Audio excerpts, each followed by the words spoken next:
Hi, this is Nirav Chaudhary and welcome to my YouTube channel. आज इस video के अंदर हम केमिकल सेक्टर की एक लीडिंग मैन्युफैक्चरर कंपनी आरती इंडस्ट्रीज के बारे में बात करेंगे। वीडियो के अंदर हम कंपनी की प्रोफाइल को डिस्कस करेंगे, फिर कंपनी के बिजनेस मॉडल को समझने का ट्राई करेंगे, कंपनी के जो मल्टीपल कॉन्ट्रैक्ट है उसके बारे में भी बात करेंगे, सेक्टर ओवरव्यू भी डिस्कस करेंगे और लास्ट सेगमेंट के अंदर कंपनी के फाइनेंशियल और मेरे खुद के ओपिनियन के हम डिस्कस करेंगे। तो चलिए इस वीडियो को शुरू करते हैं। केमिकल इंडस्ट्री दो हिस्सों में बटा हुआ है, बल्क कमोडिटी केमिकल और speciality chemical. Bulk commodity chemical के अंदर जैसे फिनोल हो गया, फास्फोरस हो गया, वो बल्क में खरीदे जाते हैं, वहाँ पे मार्जिन इतने रहते नहीं है और कंपटीशन बहुत ज़्यादा रहती है। अगर स्पेशलिटी केमिकल की बात करते हैं तो वहाँ पे एक निश प्रोडक्ट रहती है, प्रोडक्ट्स वहाँ पे बहुत ज़्यादा रहते हैं लेकिन वो बल्क में खरीदे नहीं जाते। उनको बनाने के लिए एक आपको एक्सपर्ट प्रोसेस की जरूरत होती है और वहाँ पे मार्जिन बहुत ही ज़्यादा रहता है, कंपटीशन बहुत ही कम रहता है। आरती इंडस्ट्री मेनली ये स्पेशलिटी केमिकल सेक्टर के अंदर काम करती है। कंपनी की हिस्ट्री के बारे में अगर बात करें तो अराउंड 40 साल से आरती इस सेगमेंट के अंदर काम कर रही है और 30 से भी ज़्यादा साल हो गए इनके एमडी मिस्टर राजेंद्र गोगरी को इस कंपनी के साथ, जो बायो प्रोफेशनल केमिकल इंजीनियर है। आरती जो मेनली जो स्पेशलिटी केमिकल बनाती है वो B2B बिजनेस के अंदर यूज होते हैं, यानी कि एग्रोकेमिकल इंडस्ट्री के अंदर, फार्मास्यूटिकल के अंदर, कलर्स, सर्फेक्टेंट, पिगमेंट, फिर एफएमसीजी के अंदर इनकी प्रोडक्ट्स यूज होती है।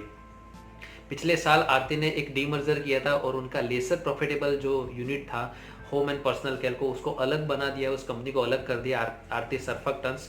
और अभी जो कंपनी के जो रेवेन्यू आ रहा है उसमें से मेनली कंपनी दो हिस्सों में काम कर रही है। एक है उसके स्पेशलिटी केमिकल, वहाँ से उनके 84% रेवेन्यू आता है और फार्मास्यूटिकल वहाँ से उनके 14 या 16% रेवेन्यू वहाँ से वो कंपनी लेके आती है। कंपनी के पास टोटल 17 मैन्युफैक्चरिंग फैसिलिटीज है और 4 रिसर्च एंड डेवलपमेंट सेंटर है। इनके जो 17 मैन्युफैक्चरिंग फैसिलिटीज है उसमें से 14 के पास जीरो लिक्विड डिस्चार्ज फैसिलिटी है, जो एनवायरमेंट के लिए बहुत ही अच्छी है और आगे जाके कंपनी को बहुत ज़्यादा हेल्प करेंगी। कंपनी के पास अराउंड 200 से भी ज़्यादा प्रोडक्ट्स है और वो सब मेनली बेंजीन रिलेटेड प्रोडक्ट्स है। कंपनी एक्चुअली बेंजीन के डेराइव्स अलग अलग प्रोडक्ट्स ही बनाती है और वो आगे जाके क्या एक्सपांड कर रही है उसको हम लेटर स्टेज के अंदर बात करेंगे। कंपनी के 40% रेवेन्यू जो एक्सपोर्ट से आते हैं वो अलग अलग कंट्री से कितने आते हैं उसके फिगर्स मैं आपके सामने रख रहा हूँ, आप वहाँ पे देख सकते हो। कंपनी जो एक्सपोर्ट करती है उसमें से उसके 75% प्रोडक्ट पोर्टफोलियो, उसमें से कंपनी 1 से 4 नंबर पर रैंक करती है। जैसे एमोनिलिसिस है, उसके अंदर company globally second largest company है। हाइड्रोजनेशन की अगर बात करते हैं तो कंपनी थर्ड लार्जेस्ट है और नाइट्रेशन की बात करते हैं तो कंपनी फोर्थ लार्जेस्ट ग्लोबली है। तो ये पूरा कंपनी का ओवरव्यू हो गया, कंपनी कहाँ काम करती है, कहाँ पे वो उसके मैन्युफैक्चरिंग फैसिलिटीज है, कंपनी के क्या क्या प्रोडक्ट्स हो गए। अब लेटेस्ट स्टेज में हम बात करते हैं कंपनी के बिजनेस मॉडल के बारे में। इसको थोड़ा ध्यान से समझना क्योंकि ये स्टॉक को समझने के लिए, कंपनी को समझने के लिए बहुत ही इंपॉर्टेंट होने वाले हैं। जैसे मैंने आपको आगे बताया कि आरती की जो बेस प्रोडक्ट है, बेसलाइन प्रोडक्ट है, वो बेंजीन एंड टॉल्यून रिलेटेड प्रोडक्ट्स है और ये सब चीज़ें मेनली क्रूड ऑयल से डिराइव होती है और क्रूड ऑयल की प्राइस ग्लोबली कितने फ्लक्चुएट होते हैं आपको पता है। तो इन्होंने क्या किया, एक पास थ्रू मैकेनिज्म ये फॉलो करते हैं। इससे क्या होता है, प्राइस में जितना भी वेरिएशन होता है वो सीधे पास हो जाता है कस्टमर को और वो जो रॉ मटेरियल खरीदते हैं ना, उनकी खरीदने की एक प्रोसेस है। पिछले क्वार्टर के जो 4 से 12 वीक की एवरेज प्राइस रहती है उस प्राइस पे वो रॉ मटेरियल खरीदते हैं और अकॉर्डिंगली वो आगे सेल करते हैं। अभी मैं 3 चीजें आपको जो बताने वाला हूँ ना वो बहुत ही इंपॉर्टेंट है और इसको एक बार वीडियो को रिवाइज करके फिर से सुनना क्योंकि ये बहुत ही इंपॉर्टेंट है। इनके जो टॉप 10 कस्टमर है, आरती के जो टॉप 10 कस्टमर है, टॉप 10 अकाउंट है, वो ओनली 27% उनको कंट्रीब्यूट करते हैं। सबसे बड़ा कस्टमर है आरती का, वो ओनली 5% कंट्रीब्यूट करता है और उनके जो 85% रेवेन्यू आती है वो पिछले 8 से 10 साल से जो कंपनीज उनके साथ जुड़ी हुई है वहाँ से आते हैं। तो आप समझिए कि उनकी रिस्क प्रोफाइल कितनी कम है, आरती की बहुत ही अच्छी उन्होंने मेंटेन की है। सेकंड थिंग, उनकी जो बैकवर्ड इंटीग्रेशन प्रोसेस है वो बहुत ही स्ट्रांग है। जिन लोगों को बैकवर्ड इंटीग्रेशन प्रोसेस के बारे में पता नहीं उनको मैं बता दूं। बैकवर्ड इंटीग्रेशन प्रोसेस मतलब क्या, आप कोई चीज़ बनाते हो, वही चीज़ यूज़ करते हो दूसरी प्रोडक्ट बनाने के लिए और वही चीज़ यूज़ करते हो तीसरी प्रोडक्ट बनाने के लिए। तो आरती के पास वो बहुत ही अच्छा इंटीग्रेशन, तो उससे क्या होता है, वो अपने अदर प्रोडक्ट्स बनाने के लिए यूज़ करते हैं और बाकी के उसको एक्सपोर्ट करते, अदर क्लाइंट को बेचते हैं, जो बहुत ही अच्छे हैं। सेकंड थिंग, आरती के जो टोटल कस्टमर बेस है वो 700 कस्टमर डोमेस्टिक है और 400 ग्लोबली है, यानी कि टोटल 1100 कस्टमर का बेस है। उनके जो आपको जो डेटा मैंने बताया सेल्स के फिगर्स वो बहुत ही अच्छे, कम रिस्क वाले थे। उसके बाद आप उसकी कस्टमर बेस जैसे 1100 कस्टमर्स है और उनके जो प्रोडक्ट्स है 200 से भी ज़्यादा प्रोडक्ट्स है, यानी कि वो कोई एक चीज़ के ऊपर डिपेंडेंट ही नहीं है। उनके पास पूरा बास्केट है, प्रोडक्ट का पूरा बास्केट है, कस्टमर का पूरा बास्केट है, जियोग्राफिकली उनके पास अलग अलग कंट्री के अंदर वो बिजनेस करे, तो उनकी जो रिस्क प्रोफाइल है ना बहुत ही कम है। वो मुझे बहुत ही अच्छी लगी, क्योंकि नॉर्मली केमिकल के अंदर, केमिकल कंपनीज के अंदर क्या रहता है, वो पर्टिकुलर कस्टमर के ऊपर या पर्टिकुलर इंडस्ट्री के ऊपर या फिर पर्टिकुलर प्रोडक्ट्स के ऊपर ज़्यादा वो डिपेंडेंट रहते हैं। तो आरती के अंदर वो रिस्क प्रोफाइल मुझे बहुत ही अच्छी लगी। आरती की जो मेन ग्रोथ स्टोरी थी वो बेंजीन रिलेटेड प्रोडक्ट्स से थी, बेंजीन केमिस्ट्री के अंदर थी। अभी कंपनी ने क्या किया, टोल्यून प्रोडक्ट को ऐड करना स्टार्ट किया उन्होंने, कि झगड़िया प्लांट के अंदर उन्होंने टोल्यून को प्रोड्यूस करना स्टार्ट कर दिया है। और मिस्टर गोगरी जी ने जो गाइडेंस दिया वो ऐसा दिया कि आने वाले टाइम के अंदर टॉप लाइन के अंदर 300 से 400 करोड़ हम ऐड करते जाएंगे। जो नेक्स्ट फेज ग्रोथ बोल सकते हो, उसके लिए टोल्यून बहुत ही इंपॉर्टेंट होने वाला है इस कंपनी के लिए। चलिए बात करते हैं मल्टी ईयर कॉन्ट्रैक्ट की। आरती ने 2018 के अंदर टोटल 2 ऑर्डर साइन किए थे। एक की वैल्यू थी 10,000 करोड़ और उसका टाइम फ्रेम था 20 साल का, और एक ऑर्डर का वैल्यू था 4,000 करोड़ का जिसका टाइम फ्रेम था 10 साल का। 2019 में अगेन उन्होंने एक 900 करोड़ का ऑर्डर साइन किया था जिसका टाइम फ्रेम था 10 साल, और उसके अंदर दोनों कंपनी मिलकर रिसर्च एंड डेवलपमेंट करने वाली थी और फिर प्रोडक्ट को मैन्युफैक्चरिंग करने वाली थी अगले 10 साल के लिए।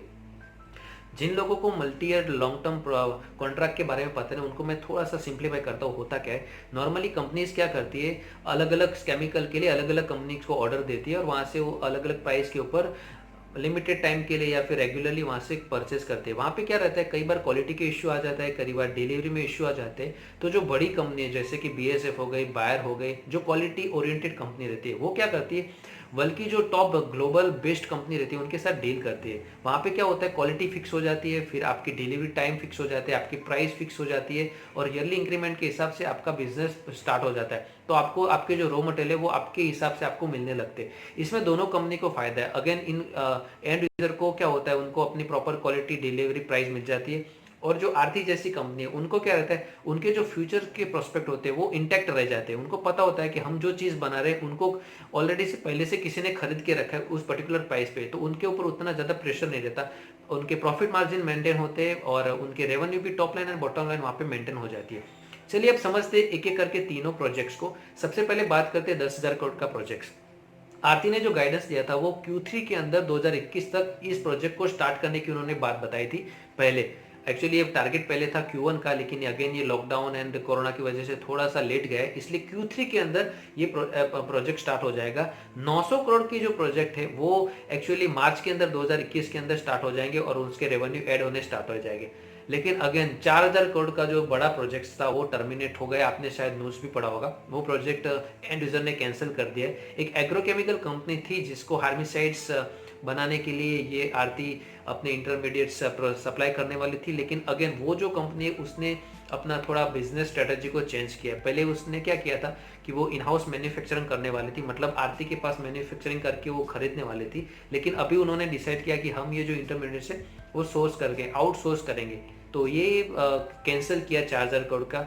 तो कई लोग बोल रहे थे कि ये यार आरती ड्रास्टिकली ड्रॉप हो जाएगा या कंपनी के लिए बहुत ही खराब होगा, लेकिन ऐसा कुछ नहीं है। ये जो multi year long term contract sign होते हैं तो उसके अंदर कुछ क्लॉज रहते हैं कि अगर आप इस कॉन्ट्रैक्ट को कैंसिल करते हो तो आपको इतना प्रोविजन देना पड़ेगा। तो आरती को आने वाले 2 साल तक के लिए 800 से 900 करोड़ एक पेनल्टी के हिसाब से प्रोविजन मिलेगा इस कंपनी से। तो अगेन वो जितना कमाने वाले थे 4,000 करोड़ के जो प्रोजेक्ट्स के अंदर कंपनी के जो गाइडेंस थे, हर एक साल वो 400 करोड़ का रेवेन्यू करने वाले थे, लेकिन यहाँ पे उनको ऑलरेडी 800 से 900 करोड़ मिलने वाले पहले 2 साल के लिए। तो वहाँ पे शॉर्ट टर्म इतना ज्यादा इफेक्ट नहीं आने वाला और लॉन्ग टर्म इफेक्ट नहीं आएगा, क्योंकि 1-2 साल के लिए तो रेवेन्यू ऑलरेडी आ चुके और इनकी जो प्रोडक्ट्स है आरती के पास बहुत सारे अलग अलग कस्टमर्स है, तो वहाँ पे कोई और जगह पे वो डेफिनेटली उसको यूटिलाइज कर देंगी। लेकिन अगेन ये पॉइंट देखना पड़ेगा आगे जाके कि वो कैसे उसको इंटीग्रेट करते हैं अलग प्रोडक्ट्स के अंदर। ये जो 900 करोड़ का प्रोजेक्ट है वो आप समझिए कि उसका जो टोटल इन्वेस्टमेंट है ना वो $18 मिलियन का है। और कंपनी ने जो गाइडेंस दिया है पूरा जो 10 साल के अंदर वो अपना जो प्रोडक्ट्स उसको सप्लाई करेंगे, तो वहाँ से $125 मिलियन वहाँ पे उसको प्रोड्यूस हो गए। आप समझिए कि कितना ज़्यादा प्रॉफिट वहाँ से जनरेट होने वाला है मल्टी ईयर कॉन्ट्रैक्ट डील से। कंपनी ने ऐसा बोला है कि हमारे जो 85% कस्टमर है जो हमारे साथ 8 से 10 साल से जुड़े हुए हैं, हमारे बहुत ही अच्छे टर्म्स हैं उनके साथ। ऐसे मल्टी ईयर कॉन्ट्रैक्ट डील हम डेफिनेटली अगेन ट्राई करेंगे अलग अलग कंपनी के साथ डील करने के लिए। तो ये बहुत एक इंपॉर्टेंट है, बहुत ही पॉजिटिव अपडेट है आरती के लिए। चलिए अभी सेक्टर के बारे में बात करते हैं, क्योंकि सेक्टर को समझना बहुत ही ज़रूरी है। नॉर्मली ये जो केमिकल सेक्टर है पूरा, स्पेशलिटी केमिकल, वो पहले चाइना लीड करता था 2008 से लेके अभी तक, मतलब 14, 15, 16 तक। लेकिन उसके बाद गवर्नमेंट की जो स्ट्रिंजेंट पॉलिसी थी, इसलिए क्या हुआ, पूरा जो शिफ्ट था वो शिफ्ट आया इंडिया की तरफ। हमारे जितनी भी कंपनीज थी उसकी टॉप लाइन में बहुत ही अच्छा हेल्प मिल गया। नॉर्मली ग्लोबली क्या रहता है, जो स्पेशलिटी केमिकल इंडस्ट्री 4 to 5% की हिसाब से ग्रो कर रही है, और भारत जो है पर्टिकुलर 12 से 13% के हिसाब से ग्रो कर रहा है। और आरती इंडस्ट्री की पर्टिकुलरली बात करता हूँ तो 16 to 17% के हिसाब से ग्रो कर रही है। अभी राइट नाउ चाइना के अंदर पॉल्यूशन के हिसाब से गवर्नमेंट की एनवायरमेंट पॉलिसी बहुत ही टाइट है, और वहाँ पे लेबर कॉस्ट भी अगेन बढ़ रहे हैं। लेकिन क्या अगर चाइना का ग्रोथ फिर से वो वापस आ जाता है, चाइना की पॉलिसी, गवर्नमेंट पॉलिसी फिर से नॉर्मल हो जाती है, तो क्या वो आरती को अफेक्ट करेगा?